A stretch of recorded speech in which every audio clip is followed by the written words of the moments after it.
요즘 우리는 어린 양을 따르는 7교회들에 대해서 사례로 묵상하고 있습니다. 오늘은 소아시아 7교회 가운데 5번째 교회인 4대 교회에 대해 말씀을 묵상하려고 합니다. 1절 말씀을 다시 읽어보겠습니다. 시작. 너는 4대 교회의 사자에게 이렇게 쓰라. 하나님의 7영과 7별을 가지신 이가 이렇게 말씀하신다. 내가 내 행위를 알고 있으니 너는 살아있다는 이름은 가지고 있으나 실은 죽어 있구나. 4대 교회 말씀하시는 주님의 모습을 다시 주목해 보십시오. 그 주님은 자신을 계시하시기를 7영과 7별을 가지신 분이라 하십니다. 7은 완전 숫자입니다. 그 7교회는 곧 지상에 존재하는 모든 교회를 대표하는 숫자라 할 수 있겠습니다. 특별히 7영과 7별은 곧 교회를 다스리고 교회를 이끌어가고 있는 수호천사이거나 아니면 교회 지도자들을 의미한다고 말씀을 드렸습니다. 우리 주님은 모든 교회 사회를 운행하시고 지상에 존재하는 모든 교회들을 통치하시는 유일한 주님이신 줄로 믿습니다. 주님께서 이렇게 반복적으로 교회에 대한 주권을 주장하시는 이유가 무엇일까요? 우리가 잠시 주의 주대심에 대해서 한눈을 팔아버리면 어느새 우리가 모이는 모임들이 사람들의 모임이다 보니 사람들이 주인이 되고 인간의 세속적인 가치와 인본주의로 교회가 물들어갈 수밖에 없는 환경이기 때문에 늘 우리 주님은 주의 주권을 통해서 다시 한번 나를 바라보라, 내가 이 교회의 주다라는 사실을 주장하고 계시는 것입니다. 교회는 머리 대신 그리스도께 속해 있습니다. 당연히 예수님의 뜻을 이루는 교회가 되어야 합니다. 모든 교회의 운영과 결정은 주님 앞에서 이루어져야 하고, 혹 우리가 어떤 회의를 통해서 결정을 해야 한다면 그것은 그 과정들이 어느 누가 주장하는 사람의 뜻이 아니라 하나님의 뜻을 찾아가는 여정이 되어야 한다는 겁니다. 주께 붙들린 교회가 되어야 합니다. 그래야 사람의 조직이 아니라 주님께서 기뻐하시는 교회가 될 수 있습니다. 이 교회의 주인이신 예수님께서 4대 교회에 대해서 평점을 내리셨는데 끔찍할 정도입니다. 다른 모든 교회들이 칭찬과 함께 책망이 겸하여 있는 것과는 달리 4대 교회는 책망만 들어있습니다. 네가 내 행위를 알고 있으니 너는 살아있다는 이름을 가지고 있으나 실은 죽어 있구나.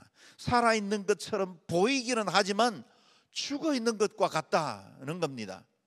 간혹씩 우리 성도들 가운데 또는 성도의 가족 가운데 중환자실에서 이미 뇌사 상태가 내려진 상태에 그저 생명은 유지하고 있지만, 그래서 여러 가지 장비나 기계, 약품에 의해서 생명은 유지하고 있지만 이미 사람들과의 소통도 의사표현도 할 수 없는 상태에 빠져 있는 분들을 들어 만납니다. 살아있다고는 하지만 죽은 것이나 다름없는 상태이죠. 4대 교회는 매 주일마다 신자들이 모여서 예배하고 서로 봉사하기도 하고 교제와 친교의 시간을 가졌을 겁니다. 그런데도 주님은 평가하시기를 너희가 살아있는 것처럼 보이지만 죽은 것이다 라고 말하고 있는 것입니다. 오늘 우리 시대 교회도 4대 교회와 같은 평가를 받는 교회들이 적지 않을 것입니다. 미국 교회를 대상으로 한 연구이긴 하지만 찰스 알렌 박사가 성도들의 신앙에 대해서 조사한 설문 결과를 보면 오늘 우리 시대가 곧 4대 교회와 같은 시대를 보내고 있는 건 아닌가 하는 두려움이 들기도 합니다. 교인 중에 약 20%는 그리스도인이라고 말하지만 정기적인 예배에 전혀 출석하지 않고 있습니다. 25%의 기독교 신자는 기도하지 않고 있고 35%의 기독교인들은 가정에서 또는 개인적으로 성경을 읽는 일이 거의 없다고 합니다. 40%의 성도들은 정기적으로 헌금을 하지 않고 있고 75%의 성도들은 교회에서 어떤 책임을 지거나 봉사 일들에 참여하지 않고 있다는 겁니다. 85%의 성도들은 불신자를 한 번도 그리스도께로 인도한 적이 없는 사람들이랍니다. 그런데 공교롭게도 이 모든 사람들은 100% 천국 가기를 소망한다는 겁니다. 분명히 예배에 참여도 하고 있고 종교적인 활동도 하고 있기는 하지만 하나님이 기뻐하시는 뜻을 이루지도 주의 교회를 위한 헌신도 없는 그야말로 명목상의 신자, 명목상의 교회들이 적지 않다는 겁니다. 그렇다면 어쩌다가 4대 교회는 능력과 열정을 잃어버린 죽은 교회가 되었을까요? 교회가 세워진 4대의 도시, 그 상황을 살펴보면 어느 정도 짐작할 수 있습니다. 사대는 두아디라에서 남동쪽으로 65km 떨어져 있는 도시입니다. 기원전 700년 전부터 도시를 형성하고 있었고 옛 고대 왕국 리디아 왕국의 수도이기도 했습니다. 인류 역사상 최초로 금이나 은으로 화폐를 주조해서 부의 상징이 된 도시이기도 합니다.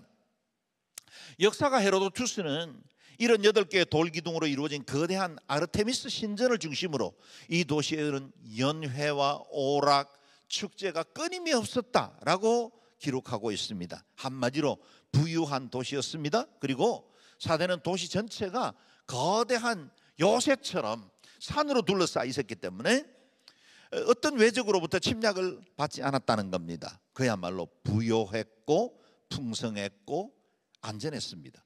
부유하고 풍성하고 안전한 건 우리 모두가 추구하는 삶이죠. 그걸 우리는 행복이라고 말하고 싶어 합니다. 그런데 그것이 무엇이 잘못이 있겠습니까? 그런데 그것이 오히려 그 도시 사람들에게는 아무런 도전도 위기의식도 갖지 못하게 만들었다는 겁니다. 이 도시에 살고 있던 구성원의 한 사람들이었던 성도들도 역시 그와 같은 안일함에 빠져 있었습니다. 더구나 사대 지역에는 박해도 없었고 또 거짓 교사로 인한 혼란도 없었습니다. 그야말로 교회도 모든 것들이 평안했습니다.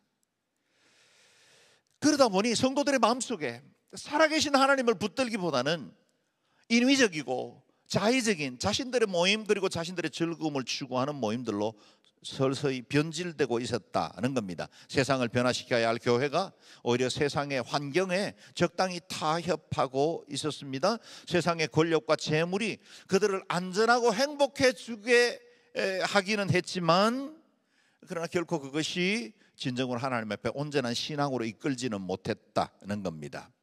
부유하고 풍성하고 안전한, 어쩌면 우리 한국교회의 모습을 보는 것 같지 않습니까? 불꽃 같은 눈으로 보시는 주님께서 책망하신 사대교회의 현주소를 보십시오. 2절 3절 말씀을 읽겠습니다. 시작. 너는 깨어서 죽어가는 남은 것을 굳건히 하여라. 나는 내 행위들이 하나님 앞에 온전케 된 것을 찾지 못했다. 그러므로 너는 어떻게 받고 들었는지 기억해 순종하고 회개하여라. 만일 내가 깨어있지 않으면 내가 도둑같이 올 것이니 내가 어느 때 내게 올지 내가 결코 알지 못할 것이다. 아멘. 너는 깨어나라. 그리고 남아있는 것을 굳건히 지키라 하십니다. 사대교회는 거반 죽은 상태처럼 보였고 또 하나님 앞에 행위의 온전한 것을 보여줄 만한 열매가 없는 교회였습니다. 그럼에도 불구하고 그들이 아직 목숨이 완전히 끊어진 상태는 아니었습니다. 아직도 가능성은 남아있었죠. 우리 하나님은 꺼져가는 등불은 끄지 않습니다. 메마른 갈대를 꺾지 않으시는 하나님이십니다. 소망을 주시는 분이십니다. 새롭게 하시는 분이십니다. 그래서 사대교회를 향해서도 주님은 말씀하시죠. 깨어나라. 다시 너희 안에 있는 이 작은 생명의 불꽃을 다시 일으키라 라고 말씀하시는 것입니다. 생명이 남아있으니 아직도 그 남은 것 그것을 굳게 붙들라 하십니다. 소망을 거두지 않은 것입니다. 인자와 긍휼을 주님께서 베풀고 계신 것입니다. 여러분, 소돔과 고모라는 세상에서 가장 악한 성읍들로 대표됩니다. 그런데 그 성에 의인 10명만 있어도 그 성을 멸하지 않겠다고 하신 겁니다. 최소의 인원 의인 10명만 있어도 그 성의 도시들이 아무리 악해도 내가 치유하고 용서하겠다 하신 겁니다. 남은 자들을 찾으시는 거죠. 예루살렘 성읍이 타락하고 하나님 앞에 우상 숭배하고 패역했을 때 하나님은 선지자에게 말씀하시기를, 에스겔에게 고백하시기를 이 성에 의인 한 사람이라도 찾는다면 내가 이 성을 멸하지 않겠다 하십니다. 하나님은 이 경건한 소수를 통해서 온 민족 공동체를 구원하기도 하십니다. 깨어있는 소수가 세상을 변화시키고 그 깨어있는 소수가 세상을 지탱시켜 나갑니다. 지금 한국 사회가 아무리 타락하고 혼란스러워도 깨어있는 그리스도인 공동체가 있으면 이 나라의 민족 하나님께서 결코 버리지 않을 줄로 믿습니다. 하나님께서 설사 악인이라도 멸망받는 것을 기뻐하지 않으십니다. 긍휼과 자비로 오래 참으십니다. 그래서 할 수만 있다면 우리 주님은 우리에게 용서할 근거가 될 만한 단서를 찾으시는 분이십니다. 마치 우편에 못 박힌 강도처럼 일평생 사람들에게 못된 짓을 하다가 십자가형에 달려 죽어야 될 만큼 악한 사람이었는데, 그가 맨 마지막에 주여 주의 나라 이럴 때에 저를 기억하소서, 이 작은 한마디, 아직도 온전한 믿음도 아니었을 텐데 단순히 그 십자가상에서 만난 예수님을 보며 자신과는 다른 그 어떤 신령함을 보고 주님께 고백하죠. 주여 주의 나라 이럴 때 저를 기억해 주소서. 이 작은 단서 하나를 보고 주님 말씀하시잖아요. 오늘 내가 나와 함께 낙원에 있으리라. 이게 하나님의 마음입니다. 사대교회를 향한 하나님의 마음이고 동시에 우리 각 개인을 향하신 주님의 마음입니다. 죽은 것 같은 사대교회에도 주님은 그 인자를 거두지 않으셨죠. 남은 것을 굳건히 하여라. 여러분 마음에 작은 소망이라도 남아 있습니까? 이리저리 실패하고 넘어졌지만 아직도 그래도 주님 사모하는 마음으로, 주님이면 뭔가 길이 있을 것 같은 그와 같은 소망으로 이 자리에 나오셨습니까? 잘 오셨습니다. 여러분 안에 있는 그 남은 것을 굳게 붙드십시오. 그리고 우리 주님께서 그 작은 불을 통해서 여러분 안에 새 생명의 빛을 밝히시고 여러분의 인생과 삶을 복된 길로 인도해 주실 줄로 믿습니다. 그 은혜를 소망한다면 3절 말씀을 다시 읽어보겠습니다. 시작. 그러므로 너는 어떻게 받고 들었는지 기억해 순종하고 회개하여라. 아멘. 마지막 기회를 주셨습니다. 그것은 마지막 심판을 앞두고 주신 말씀이라는 사실을 기억해야 합니다. 여기 세 가지 명령형 동사를 주셨는데 그것을 주목해 보십시다. 기억하라, 순종하라, 회개하여라. 기억하라, 순종하라, 회개하여라. 먼저 무엇을 기억해야 합니까? 사대교회가 어떻게 복음을 받고 여기까지 믿음의 공동체를 이루었는지를 기억하라 하는 겁니다. 영적 갱신은 언제나 그 첫자리로 돌아가는 것으로부터 시작됩니다. 마치 에베소 교회의 첫사랑을 회복하라고 말씀하시는 것처럼 우리가 처음 예수 믿고 그리스도 안에서 뜨겁게 하나님을 사랑하고 그때는 미숙하기도 했고 성경에 대해서 제대로 알지도 못했지만 내 인생을 향하신 하나님의 놀라운 계획과 그 구원 때문에 몸을 떨며 주님 앞에 예배하던 그날 말이죠. 그 자리로 돌아가라 하십니다. 우리가 어떻게 이 보배롭고 영원한 복음을 받게 되었는지를 기억하라 하십니다. 사대교회도 첫 시간을 기억하라고 주님은 말씀하십니다. 사대는 깎아지른 절벽으로 둘러싸인 천년 요새라고 말씀드렸습니다.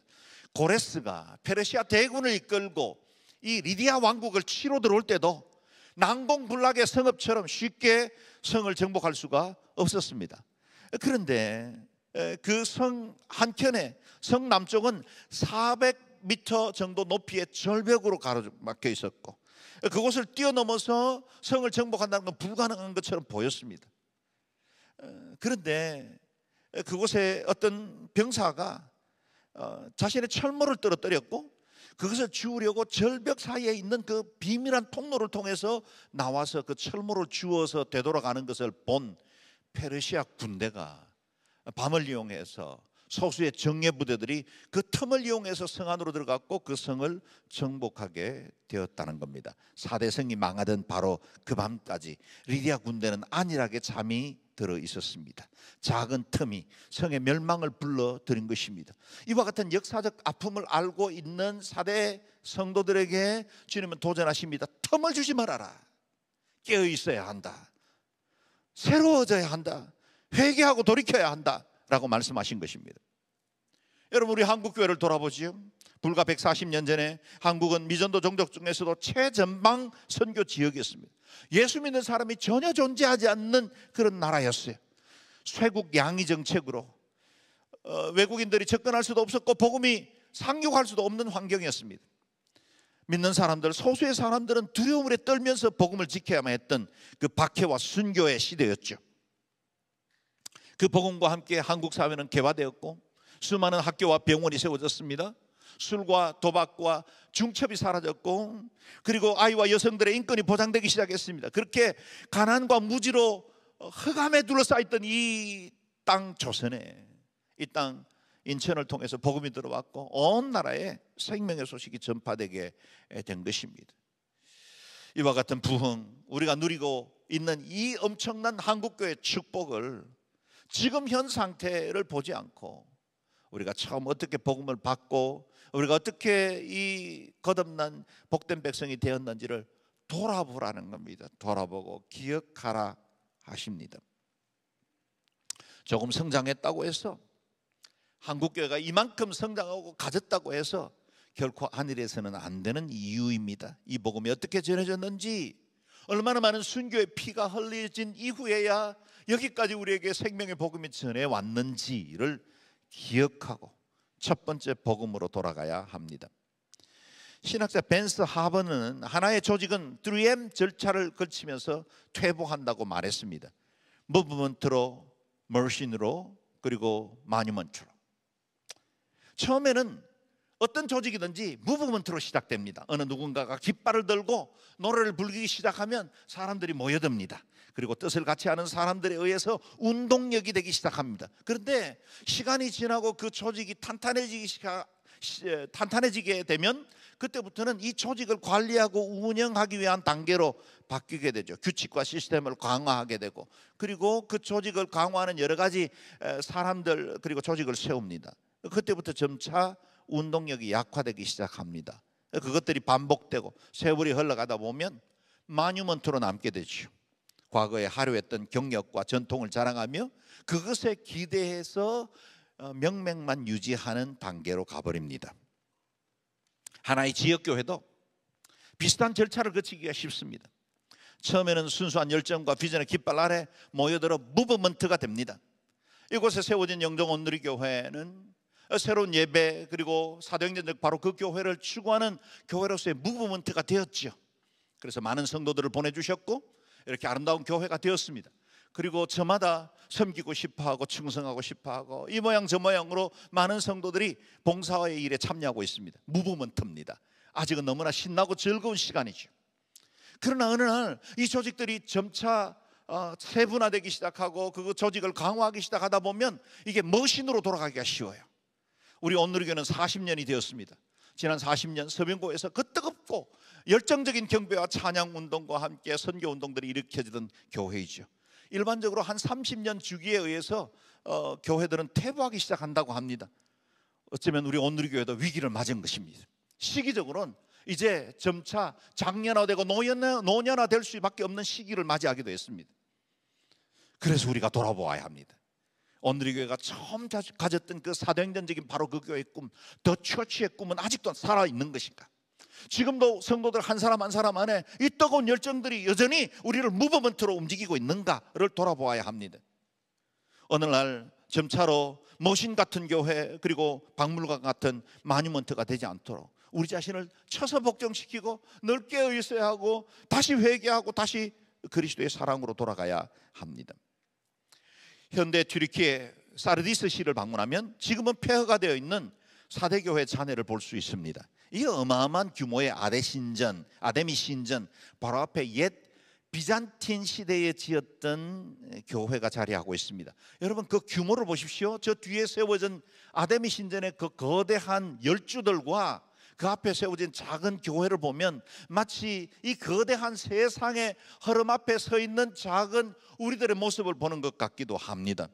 여러분 교회가 무슨 권력이 있겠습니까? 군대를 가지고 있습니까? 우리가 체계적인 인스티튜트나 학교를 가지고 있습니까? 또 세상과 같은 그런 재정이나 엄청난 기업을 가지고 있는 것도 아니죠. 교회는 세상이라는 아데미 앞에 서면 작은 모습처럼 보입니다. 그러나 이 교회가 만약 이 거대한 세상의 쓰나미 같은 세속화의 물결 앞에서도 이겨내려면 거대한 우상 숭배와 이 땅에 잘못된 그 가치관들이 우리를 무너뜨리려고 하고 밀려올 때 그때 우리가 바로 서 있으려면 하나님의 능력을 의지해야 하고 교회는 깨어 있어야 합니다. 교회는 본질적으로 경건한 소수들에 의해서 유지되어 왔습니다. 언제나 남은 자, 렘넌트 그들을 통해서 하나님의 교회는 세워져 왔습니다. 그럼 우리 그 언약을 이어가는 저와 여러분, 우리가 믿음의 선배들이 지켜왔던 그 아름다운 믿음의 바통을 이어받고 우리가 달려야 할 것이 있다면 그것은 우리가 소수의 경건한 자로 남은 자가 되어야 합니다. 우리가 식물인간처럼 되지 않으려면 끊임없이 조직 스스로의 본질을 회복하고 우리 안에 그릇된 것을 바로잡아 주님께로 돌아가야 합니다. 기억하라, 순종하라, 회개하여라. 깨어있어 주님께로 돌아가야 합니다. 회개해서 본질로 다시 돌아가 우리에게 주셨던 그 첫 마음들을 회복해야 합니다. 우리가 이렇게 깨어 있어야 할 이유가 무엇일까요? 우리 주님이 어느 날인가 심판주로 다시 오시기 때문입니다. 만일 내가 깨어있지 않으면 내가 도둑같이 올 것이니 내가 어느 때 내게 올지 네가 결코 알지 못할 것이다.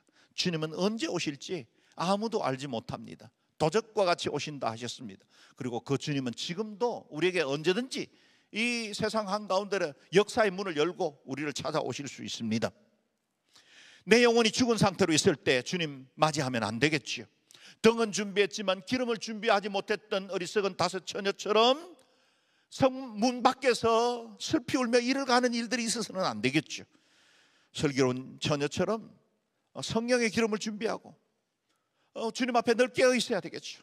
우리도 연약하다 보니 때로는 졸기도 하고 때로 넘어질 때도 있지만, 그러나 주님께서 주시는 그 생명력을 잃어버리면 안 됩니다. 깨어 있어야 합니다. 깨어 있는 청지기는 주인이 다시 올 때 크게 칭찬과 상급을 받게 될 것입니다. 저와 여러분, 주님 다시 오실 날을 소망하는 믿음 가지기를 바랍니다. 그리고 그날에 부끄러움 없이 주님을 맞이할 수 있도록 날마다 깨어 경성하는 믿음의 사람들 되시기를 주의 이름으로 축원합니다.